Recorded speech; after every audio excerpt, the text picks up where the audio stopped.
Con respecto a la gente que monitorea, eh, recuerdo que también leía, además de lo de Heidegger, que comentaba en el video anterior, todo lo referente a los estigmas, lo que había en internet, los documentos de gente estigmatizada.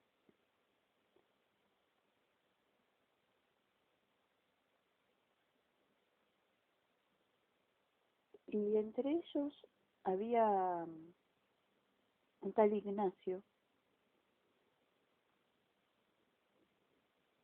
que parecía profetizar el tema de los estigmas. Entre ellos lo que decía era que la Iglesia católica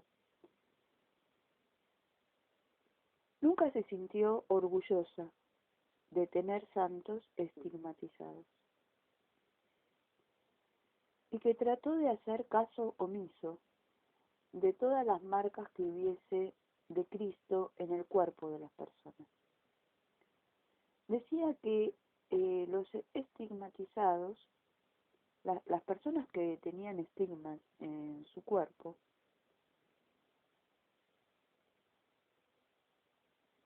no eran personas neuróticas, es decir, no había casos de personas neuróticas, pero sí que había un gran sufrimiento en la vida de esas personas.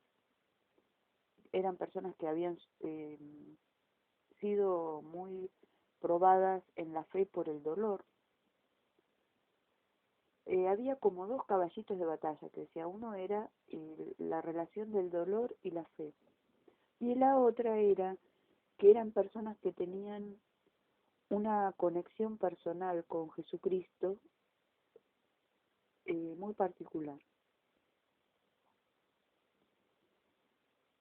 y que generalmente los estigmas eran sometidos a pericias médicas para comprobar que no fueran heridas comunes.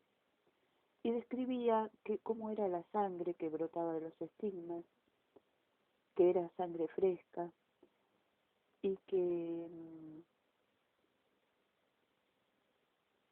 eh, las personas que habían sufrido los estigmas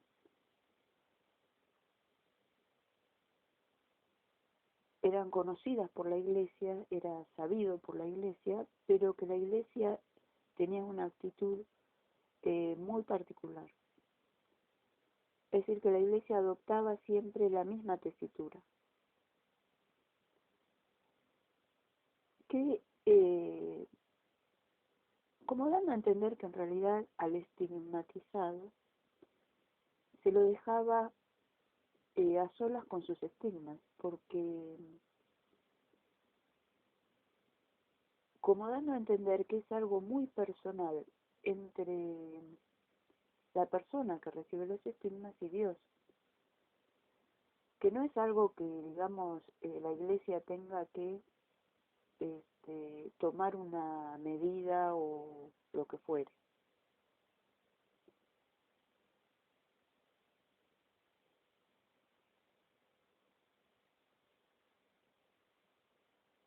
Y sí daba a entender que eh, no hacía hincapié en las marcas, pero sí en la vida de esas personas.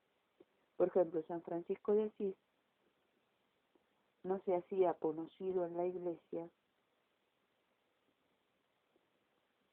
o no se hacía un gran, digamos, una gran manifestación porque tenía las llagas de Jesucristo en su cuerpo, sino eh, por el baluarte que había sido para la transformación profunda de las instituciones de la iglesia, por su vida abnegada de amor a los pobres, es decir, por su vida virtuosa.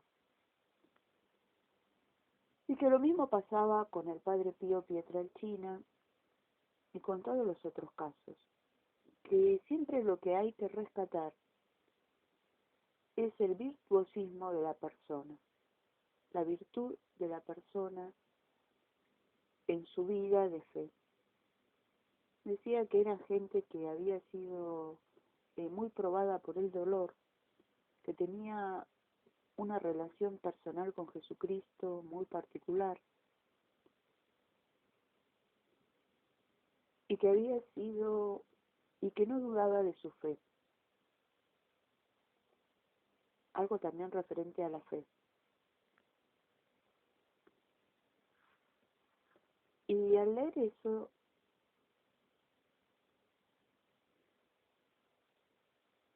también decía que eran personas que para nada pensaban que se merecían los estigmas, que eran totalmente conscientes de su poco valor eh, como cristianos, ¿no? Que eran muy y que San Francisco los había recibido en el contexto de un fracaso total de su movimiento, es decir, de lo que él anunciaba, de lo que él creía como movimiento religioso, eh, y en ese contexto había recibido eh, en completa soledad por todos sus allegados, ¿no?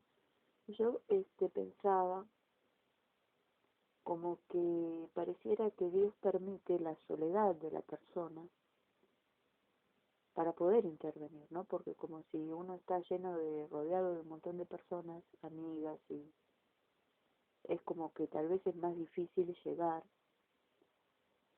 al centro del corazón de la persona.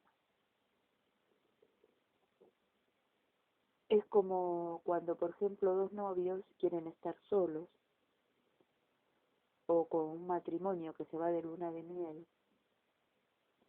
Es decir, que hay como una cierta soledad subyacente.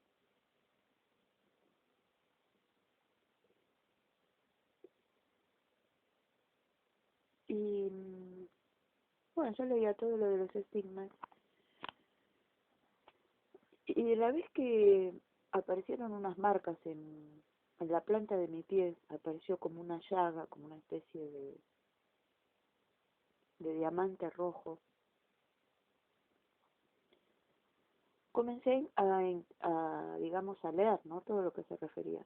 Y había como una diferencia entre los estigmas internos y los estigmas externos. Los externos eran marcas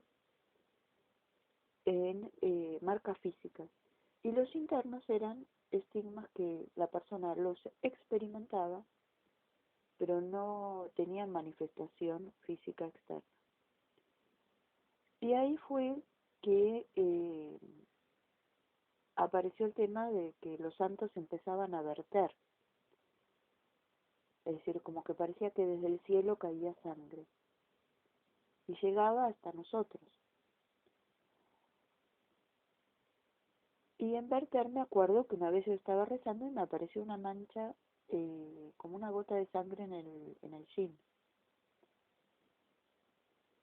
Y después no pude verificar porque parecía que era témpera. Y ahí fue lo que pasó el tema de verter.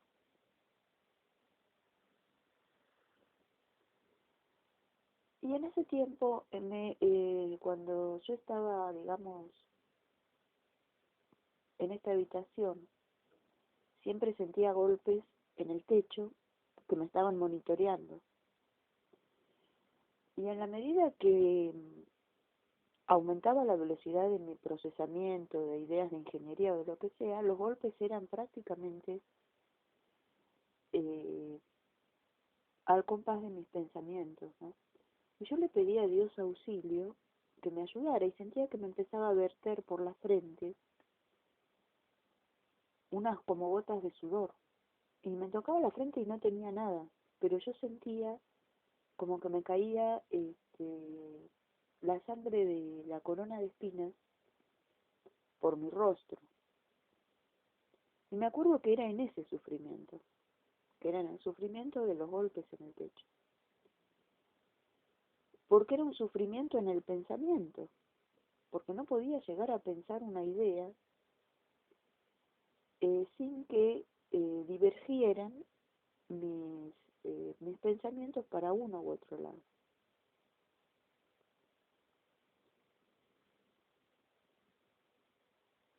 Y lo mismo me pasaba con la espalda, ¿no? Que a veces justificaban esto porque decían que yo tenía una espalda que hacía macumbas o algo así. Y con estos pensamientos, en algunas situaciones sentía sudor en la espalda, en la cara, y no era que era transpiración porque no, me miraba en el espejo y no tenía nada. Y sentía gotas como que me caían. Y esto fue lo que me hizo acordar el tema de Heidegger.